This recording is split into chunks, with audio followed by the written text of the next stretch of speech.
years ago, in 2009, you exceeded the water treatment plant capacity then. There have been no major improvements to the current water treatment plant in 20 years. So your water plant is severely under capacity. You know, you're behind is the message. You're very, you know, it's pretty severe, the situation. Your minimum cost it's going to cost you is $16 million minimum. This doesn't include a bunch of other costs that will also be incurred. And to get to the 2020 demands, it'll cost you a minimum of $17 million. So you can additional or?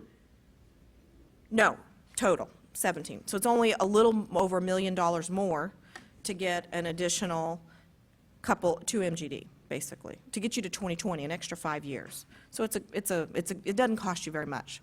So, but these are your minimum capital costs. There's a whole bunch of things we don't know at this point because it's very early on in the project, that a lot of decisions that have to be made. This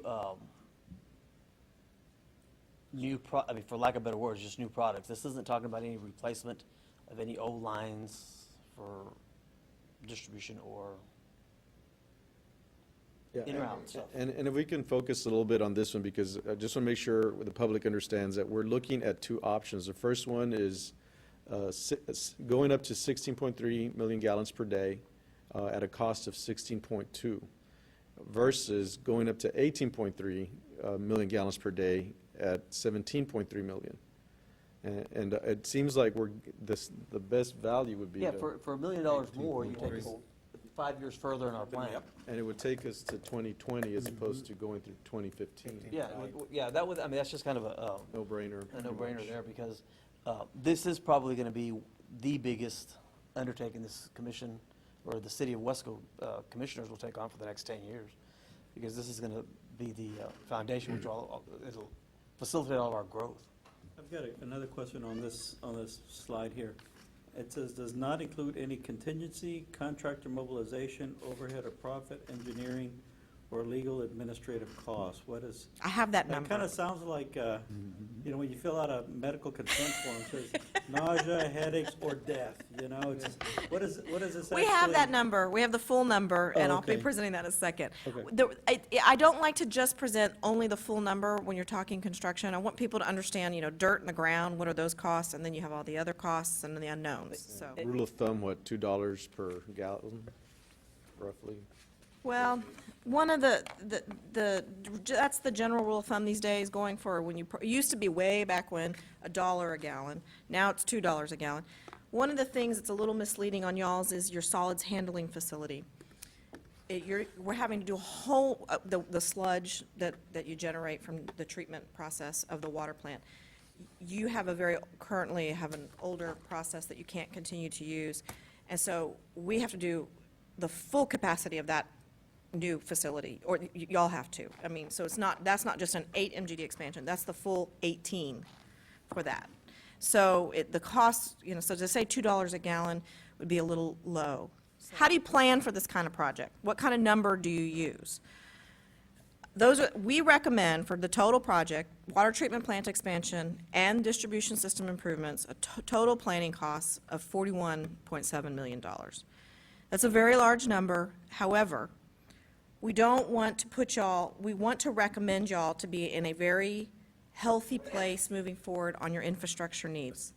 In 2007, the planning was around some very low numbers, and you had to back into the improvements, and it was very confusing for folks. At this point in the game, you don't want to plan around a low number. You would rather plan around a budgetary planning number when you're talking about the types of decisions that will be facing you in order to move this type of project forward. That way, if you have money left over, then you can use it on other projects and divert it.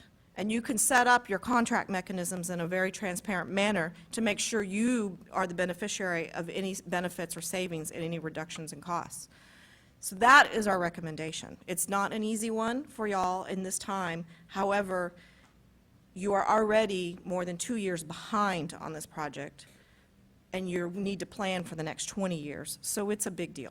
Roman numeral 5C, discussion consideration to declare that the water treatment plant is exceeding capacity and failing to meet public water demand, thereby creating an imminent threat to public health and safety as per section 252.022 subsection A, subpart 2 of the local government code. Thank you, Mayor and Commissioners. On this item, this is an important vote for the city. This would allow the city to move forward with the next step in the building of the new water treatment plant. We have had some violations from TCEQ since 2005. That's when we really should have been started this process. Really, the report that's being turned in now should have been turned over in 2005. And so that puts us about 5-6 years behind schedule. So I would ask the commission to vote in favor of this to allow us to move forward. And again, we've had 6 violations in storage and treatment capacity. We issued a code red at the last item. I think it was this past summer, and we had a issue with one of our generators that went out, and so that was an issue in terms of treatment capacity at the elevated storage tanks that affected the hospital. And so we asked the public to conserve water. It's really has been critical in the last few years. Move to approve.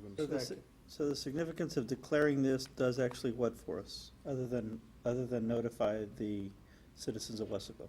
It would allow us to look at the next steps in terms of the process for building a new plant. Right now, the PER is being completed, but we would allow us to move forward in terms of what would be the best option to, I guess, design, whether we're going to do a traditional construction, design build, CMAR. Okay. That's where we're going, so. Now, can we do that without declaring? I'm just wondering why we're declaring. Can we do it without declaring this? It would take a little bit longer, and I'm trying to move more expeditiously now, Mayor, given that we are 5 years, 6 years behind schedule. Okay.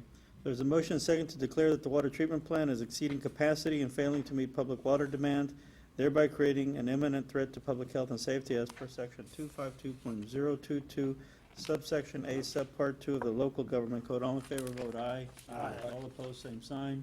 Abstentions, motion carries.